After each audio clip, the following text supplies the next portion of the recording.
Okay, man, we're live. All right, folks, welcome back to another edition of the Tactical Bananas. Hey. Yeah, no, say it confidently, man. There's no way we're gonna get sued. Say Okay. it confidently. I mean, if we're gonna go ahead and use an opportunity to kind of clear the air. I mean, yeah, we came up with the name through I think what was it, a message that we saw on Managing Madrid, or Yeah, that is true, yeah. on a comment section. We liked it, but obviously nobody was using it. The guys at Managing Madrid, they have their own podcast, but it's not called the Tactical Bananas. I think it's called Churros and Tactics. Yes. And it's a good podcast. They have good podcasts. All those people over there are cool, but no, we didn't create the name on our own. It didn't come to us, but everybody knows that the Tactical Bananas in reference to Zidane, and we do it as we're not claiming it. We're not making T-shirts or making money off of it yet, but I mean, hey, until the person who came up with the name, comes at us and asks us to politely take it down, I mean, then I think we should see, right? Yep, that is true. Yeah. I'm gonna keep going with this then. Yeah, I mean, and now we got to figure out who the fuck said it first, because I have no idea. I don't either, but we're not gonna even bother with that. But yeah, I mean, look, today was a big game, great game. I think the scoreline reflects it, but the scoreline could have been a whole lot different. Yeah. I mean, overall, what did you think of the game?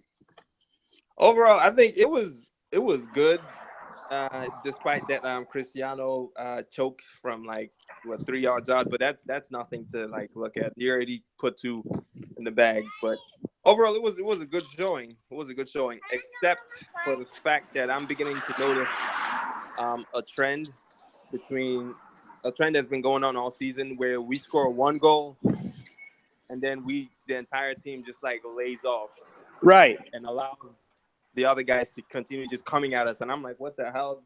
Where's the second goal? I mean, we need insurance up here, man. And it's funny because looking back, I mean, I don't know what other type of soccer you watch, but I grew up watching Mexican soccer, and still to this day I watch Mexican soccer still. And that's a small team tactic. We call that a small team tactic, where the small team plays the bigger team and they score their goal and then just sit back and defend. And I've noticed that recently, over the last couple of years, more of the big teams try to employ that tactic. But with so much attacking offense, I don't see why Real Madrid adopts that style of play. I don't see that either. I think it started with Benitez. He's the one that practically just I'm not gonna say made it a staple, but he kind of reinforced it. Even though we did kind of do it under Mourinho, but under Mourinho we at least went for that insurance goal before the team kind of just laid off, and then that absorbed attack. But I think under Benitez, that's when we just we score 1 goal and then we just sit back and absorb and hope that we don't concede. And it's funny you mentioned Mourinho, because Mourinho doesn't play like that anymore. He doesn't look for that insurance goal anymore. He just wants that 1 goal, and he's happy to sit back and defend. And now he's being heavily criticized over there, because that doesn't work for their style of play. That's not the style of play that Manchester United fans want to see. But at the same time, he doesn't have the attacking offense that we have, But like you said, Benitez tried to enforce it as well. I feel like Benitez just wanted to make sure that we were compactly defensive, that we were stable in defense, and he didn't want us to be bombarded with goals, which was one of the problems that Ancelotti faced in his second season. We all remember that 4-0 loss at the Calderon. Yeah. And things like that. But Zidane, he's found that balance. But we still see that. Those last 15, 20 minutes are always nail biters. But I mean, obviously, dude, we can't talk about the match without talking about the fucking controversy, man. Jesus Christ, that is. Yeah. Let's talk about it. What did you think about the tackle? That wait, which one? Was it Iago Aspas or? It was the one on Iago Aspas that got him sent off. Yeah. I mean, honestly, in my book, there was really nothing offensive in there. I don't think that was worth a second yellow in any way, shape, or form. Iago just like fell and tripped on himself, and Ramos happened to also be close to him enough trying to get the ball, and that was not a penalty, and it also wasn't a yellow card. I don't. Maybe the referee must have just had enough of the Celta players and was like, "Man, screw this. Everybody gets in yellows. You get a yellow. Yeah, You get a yellow. You get a get yellow." acting like Hope the Oprah, referee. huh? Yes. Yeah, and it's funny because that was a questionable call. Did I think that it was a penalty? If it was me, I think I would have given it to Celta. Mhm. But regardless, I mean, they didn't get it. We scored shortly after. No, that's not true. Didn't we? That's when we got the penalty that we never got, right? Yeah. That right after Cristiano was taken down. And so that's actually what was going to be my point. After that second yellow that was given to Celta, the referee was kind of like, fuck, what do I do? What do I do? Yeah. A bunch of questionable decisions came out. And because, we're Real Madrid fans, it's always going to look like it's in our favor. But I don't think that a lot of these calls were in our favor, man. I agree. I'll go ahead. Okay, sorry. Yeah. I don't think they were in a favor. They were more so due to the fact that the Celta players were just agitating the ref and complaining about everything. And if he just kept on giving them yellows anytime they complained and raised their arms and started shouting and yelling. And Yeah, that, exactly. It's like those fouls were more called because the players started getting more reckless, more agitated, like you said, and they were getting out of control. And I know that it looks like it looks like it's favorable to us, but if that were the case, we would have gotten the penalty. exactly. Yeah. Hands down, we would have gotten the penalty. I do think that the ref, he panicked a bit, which I don't like, because I understand that it's a hard job. No one is knocking these guys. No one, I give them all the credit, even when they don't give us, the calls that I want them to give us. Mm-hmm. Like the first minute of the Barcelona game where Cristiano got taken down by Umtiti. I thought that was a penalty and we didn't get it. But Mm-hmm. again, it's not an easy job.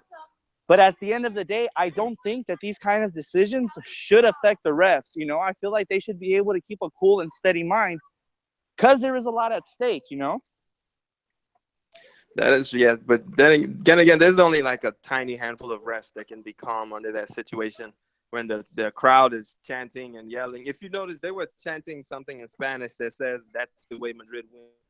And I'm like, come on, that's not even true, but whatever. But yeah, they were Yeah. the players. Unfortunately, it does kind of push that narrative, right? Where, things like this happen and then all of a sudden, oh, yeah, it's because that's how we win. When people tend to look for excuses. At the end of the Yeah, day, that's kind of what I base it on, is that these teams, they want to look for excuses. exactly. Yeah, that kind of like spoiled the taste of the match for me a little bit, but other than that, I didn't really care about Celta because I felt we should have blown them out of the water. I'm not gonna call it a beatdown due to the controversy, but this match has been like a long time coming. After that, you remember that bull crap they pulled? Was it 2 months ago about their roof and the condition and blah blah blah whatever? And again, we were made to look like the bad guys in that situation. Real Madrid was made to look Exactly. like the Yeah. asshole. Like, oh, Real Madrid wants to play in harsh conditions, when Real Madrid never said that. You and I both know that they wanted to find another stadium to play in, which is what's supposed to happen. Under La Liga rules, every team is supposed to have a backup stadium in case of things like this. But no Yeah. one runs with that. They only run with, oh, Real Madrid says fuck the fans and fuck everybody. We want to play in the like if Real Madrid fans aren't going to travel to that game too, it's dangerous for everybody. Nobody wants that. Yeah. And it's But crazy. go ahead. Come on, but yeah, and it's crazy too because the LFP they didn't even follow their own rules. Right. So, like, how are we the ones in the wrong? Like what? Or how are we the ones that own the reffing when they don't do things that benefit us? Exactly. Yeah. But wait, You what know, were you about to say? well, I was about to say, it's funny you bring up the last Celta match, because obviously they eliminated us out of the Copa del Rey.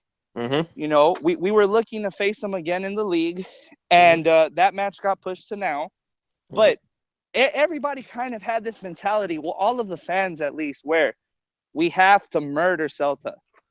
We have to give them everything. It's not just about what this match means in terms of La Liga, but Celta cost us a potential treble. You know, they beat us. You know, they beat us fair and square. But Real Madrid fans wanted revenge, and it looks like the players did too. I mean, if you look at it, especially in that second half, Real Madrid ran wild, man. Exactly. They were not letting go, even when Celta were down. And then Asensio, all of them, Modric, everyone was just like going going ham. I think they were trying to. Yeah, it's like the players also accepted the fact that this win, you know, it needed to be more than a win. It needed to be a statement, you know, to everyone that Real Madrid wasn't going to let this go. Exactly. Yes. You know, and I thought that was awesome, man. I thought that was great. You know, I think that Danilo also, you know, I'm not going to lie. This is the first time that I ever really cared about Danilo. You know, when I saw him get injured towards the end of the game, I said, no. For the first time ever, I never thought I'd shed tears over Danilo. Oh, but that is true. He was like hacked and smacked, and you know he got a beating this match. I don't know what it was with the players that they had against him, but they were just going in on him at all kinds of tackles and blocks and collisions, and I'm like, damn. And I think that it's cool. You know, I know that you, especially you and I, we shit on Danilo a lot, but a lot of Real Madrid fans shit on Danilo recently. But the dude is a trooper. You know, he played last year's final in the Champions League in place of Carvajal. You know, and I'm sure you remember he was injured and he postponed his injury until after the match, just in case we needed him. Lo and behold, we needed him, and it looks like we're gonna need him this final as well. You know, so for all the shit that he gets, because he does make a lot of mistakes, man, I will not defend him, because the dude makes a lot of mistakes that make him look like an amateur. When you know he wasn't an amateur before we bought him. He was playing Champions League soccer before we bought him. He was playing for one of, if not the best team in Portugal. You know, he's not an amateur, and he makes amateur mistakes. But I'm really glad that when it comes down to it, the dude shows up. Exactly. Yes, that's I'm like low key one of his biggest fans, but at the same time, it gets harder and harder to like openly defend him without just joking about his mistakes. But like, yeah, you know, he kept on, even when he was knocked down, he kept on going. Like you said, he's a trooper. You know, he didn't, you know, put his head down and play like his confidence is, you know, beyond low or below low. But you know, he just kept his head up and he kept on going. Now, I think, what was I about to say? I was gonna say that we should sell him. No, I'm just playing. That too, but I'm gonna say, what do you think about the? It looks like we have a midfield diamond with Isco. Oh, I'm not sure. Maybe Isco was on the right wing, but it looks like we have a midfield diamond. I know that they try to set it up like our standard 4-3-3, but you're right. In the last couple of games that we've played with Isco, it's more of a diamond midfield with CR and Benzema up top as strikers. The cool thing about that, though, I mean, I love it, first of all. Can I see it next season? Sure. You know, I can see it next season working. And what I like most about it, dude, is that Benzema and Cristiano, they don't stick to the front. You know, they play the entirety of the field. You know, from the second half up, they don't stay as strikers. And you know, you're not going to hear me compliment Benzema or anything, but I really like that these two players are our strikers right now because they go all over the pitch. Exactly. Yeah, they have that freedom to roam all over the place. I think that it's cool because you can switch them out with different players that'll do the same up there. And we find a way to accommodate Isco and Casemiro. That is true. Yes, we find a way to get Isco in without having to take away Casemiro's defensive coverage. Now, my thing is, like, when Bill gets back, I don't know how that's, man, I don't know. Look, if maybe Isco goes back to the bench, or maybe Benzema gets dropped, and maybe Madrid go with Ronaldo and Bill up top.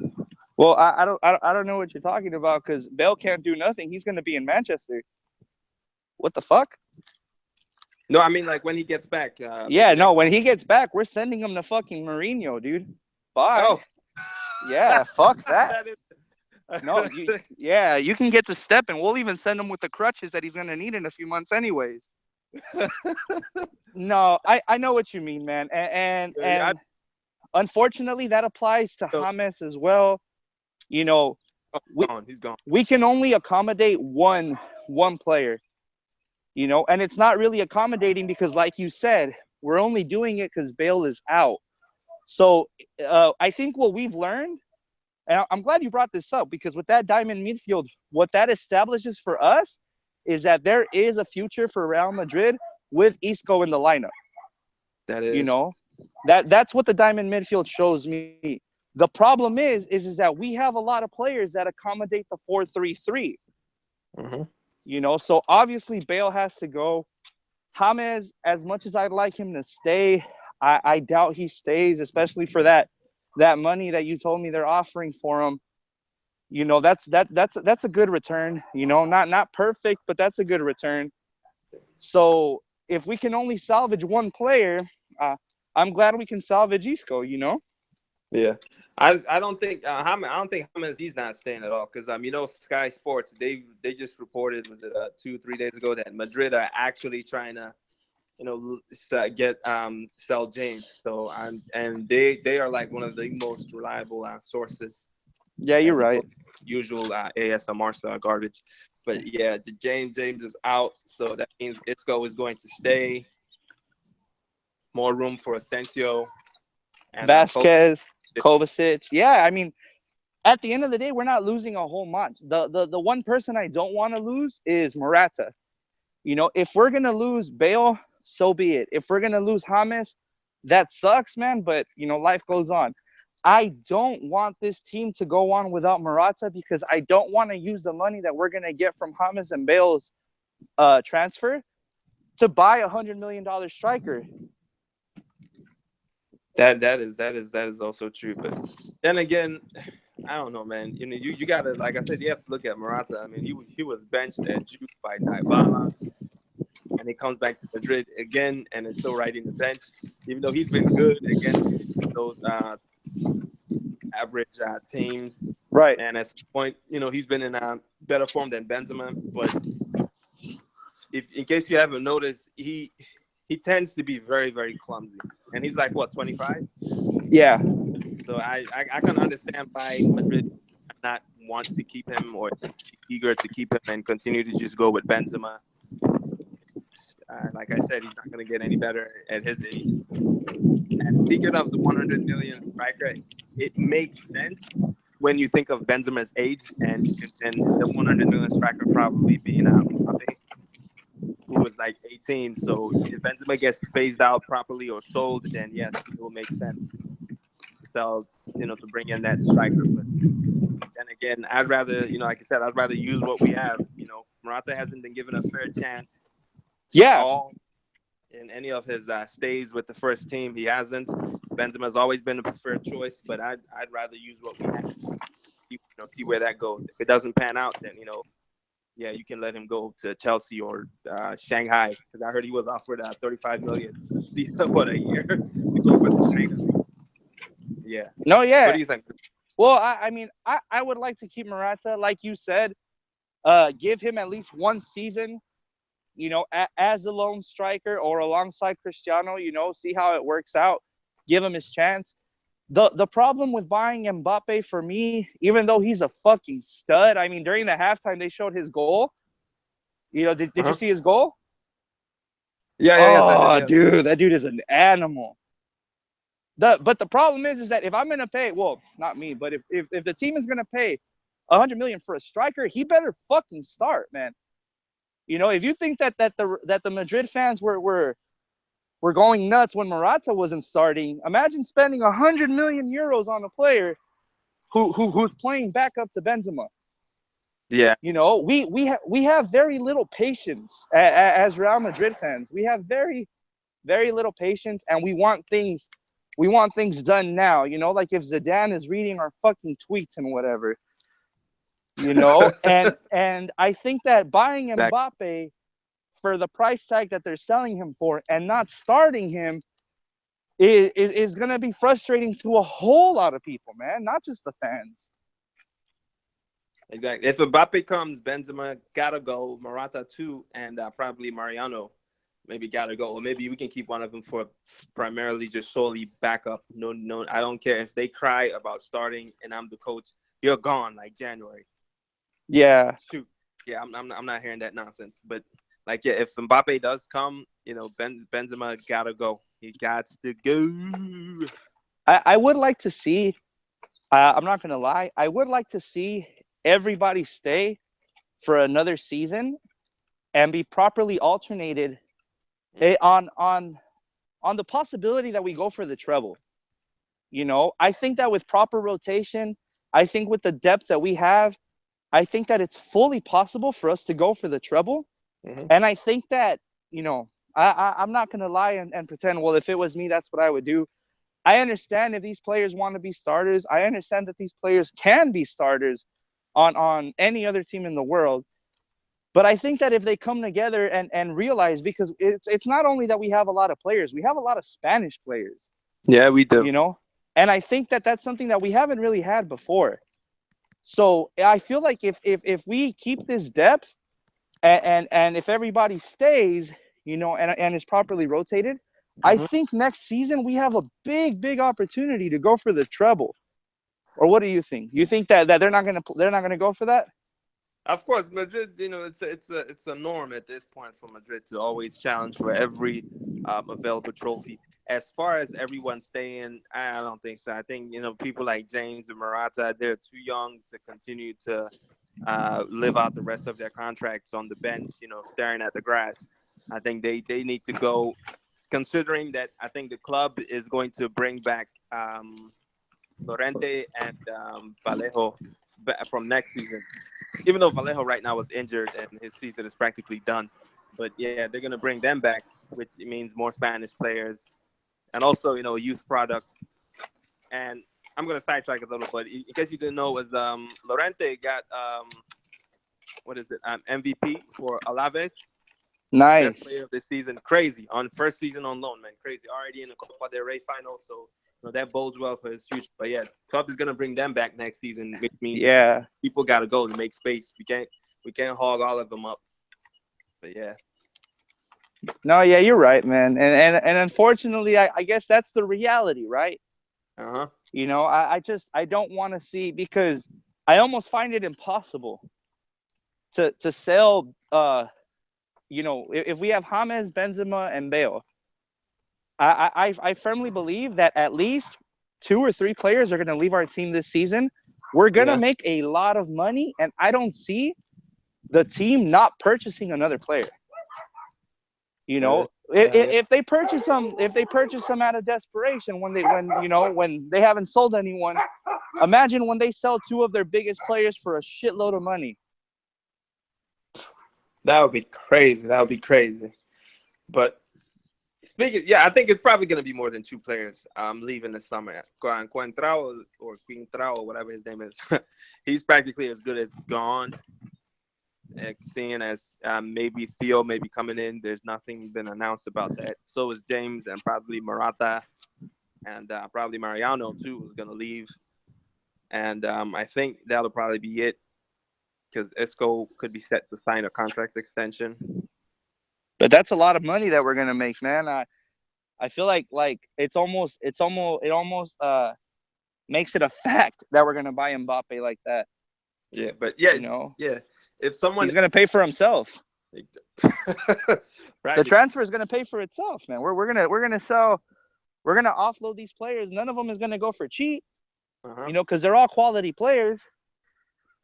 But I do contend that obviously, it puts us in a tough spot. But do you keep Keylor Navas for another season?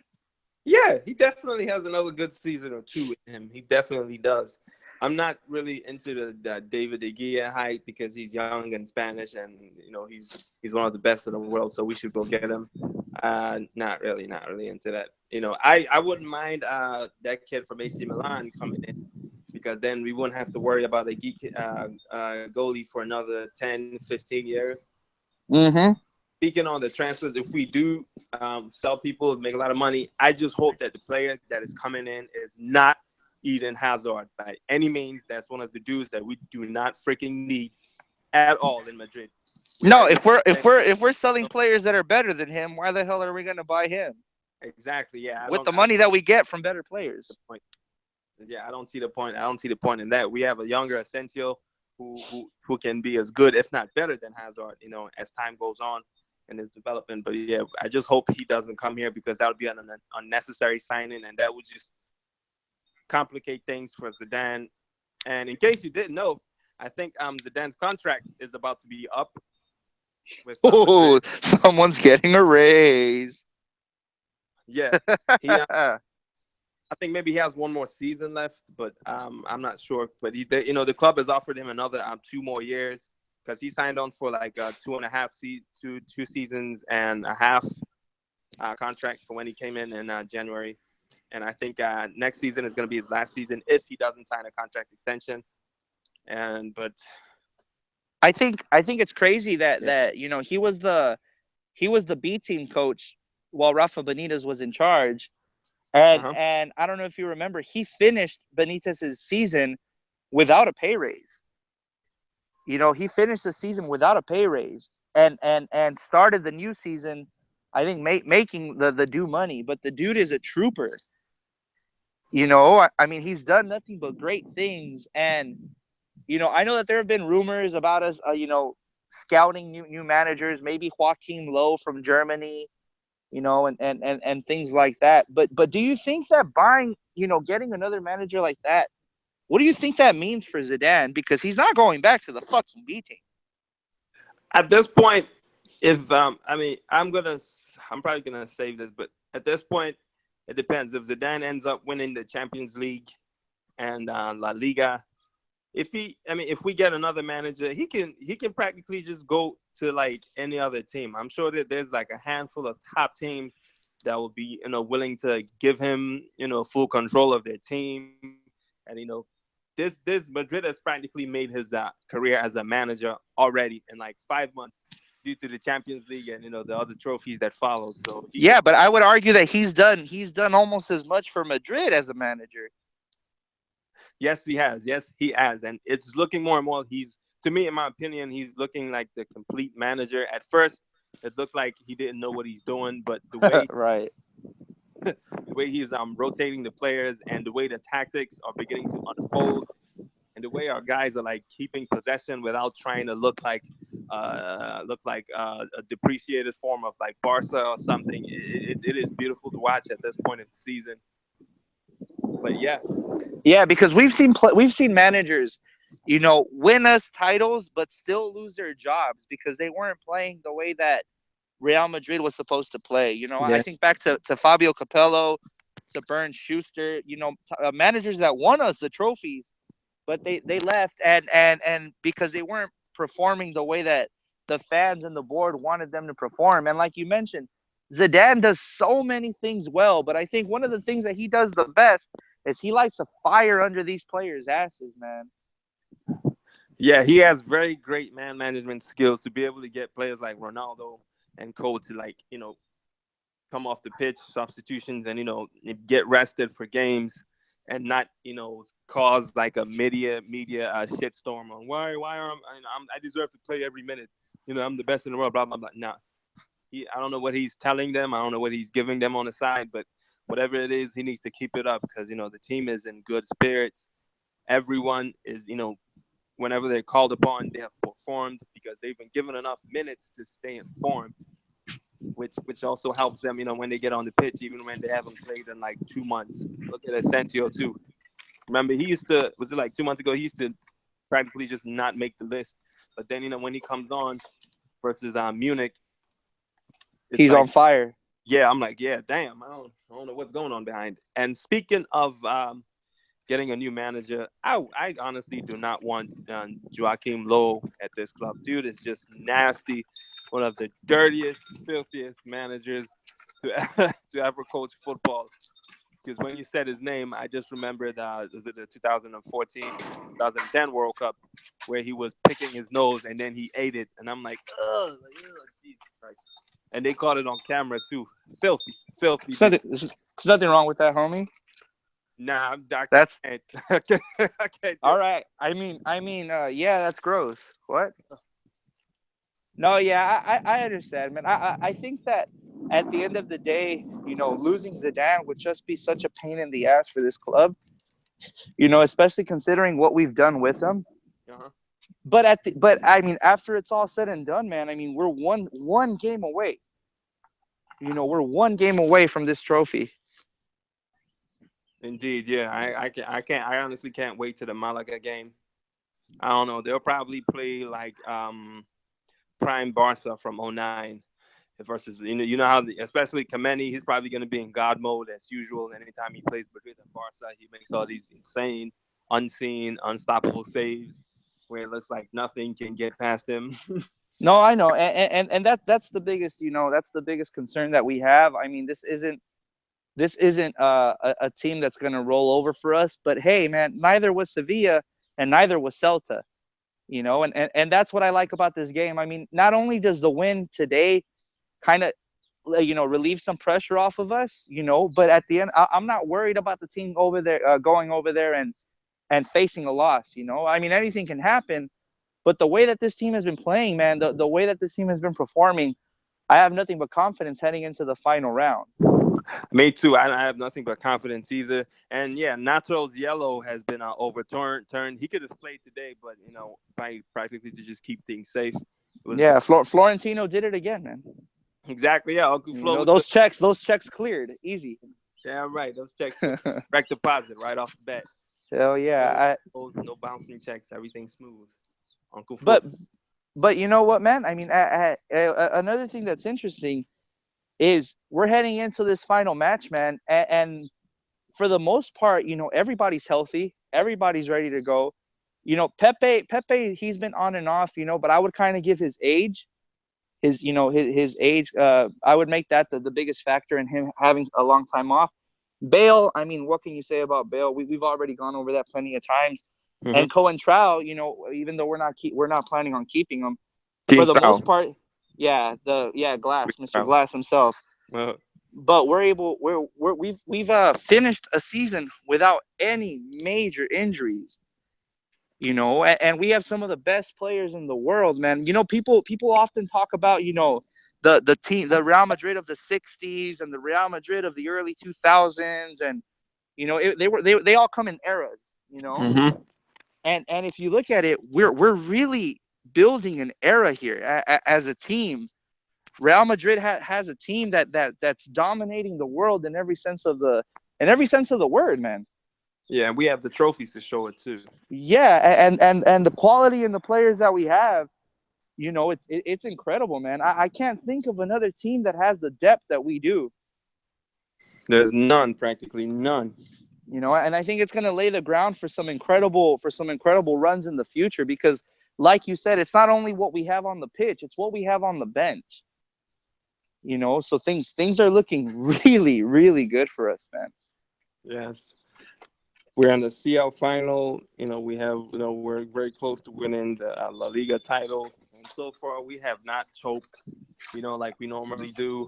Anytime anytime we're on top, we just tend to blow our own tops and just fall back down. And it's like, really? Hey, dude, did you notice? Last point, because I have to go. But did you notice that a lot of the players weren't passing the ball to Benzema? Not really. Why? Why was that? I noticed it. I noticed Cristiano wasn't passing him the ball. He was when he passed it to Isco. Isco wasn't passing him the ball. A lot of these players had some clear ass shots to pass the ball to Benzema. The only one that really did it was Danilo a couple of times, and Marcelo with the cross that gave Benzema his goal. But I think because earlier this month I sent out an email to all the players telling them to not pass the fucking ball to Benzema, and I think they finally got it. Oh, Jesus, baby. No. Bullshit aside, I noticed it a couple of times in the game, because especially in this game, Real Madrid's counterattacking was on point. And I saw many opportunities where they could have given the ball to Benzema, but the ball always went the other way. Do you think that's a sign, or do you think it was just, just the way the game was going on? If it happened continuously, as you stated, I think it's probably more than just the way the game was going on. Maybe Benzema always had a man on him, and they weren't trying to risk that, and would just go for the safe option for somebody who was on mark. Or maybe Benzema wasn't in the best position, but like you said, there was numerous times where they could have given him the ball. Hell yeah, there was numerous times where they could have given him the ball, and I think they were just like, nah, I'll give the ball to Casemiro. Exactly. They were perfect. No, but I mean, it's I'm not gonna make it into a conspiracy or anything. I noticed it a couple of times, and I thought it was pretty funny. But at the end of the day, man, I mean, the result speaks for itself. Yeah, 3 points, man. 3 points. The most. Hell yeah, and on to the next one. On to the next one, indeed. All right, then, brother. Thank you for having me on, dude. No problem, man. Thanks for coming. All right, I'll catch you next time. You too, man. Bye. Bye. All right, folks, and that'll be all for the Tactical Bananas. Let us know what you think in the comment section about today's controversial match versus Celta Vigo. This is Luca Bazooka. You can follow me on Twitter, Instagram. Well, I don't have an Instagram, but you can follow Boomintano TV on Instagram, Twitter, and Facebook at Boomintano TV. I'm out.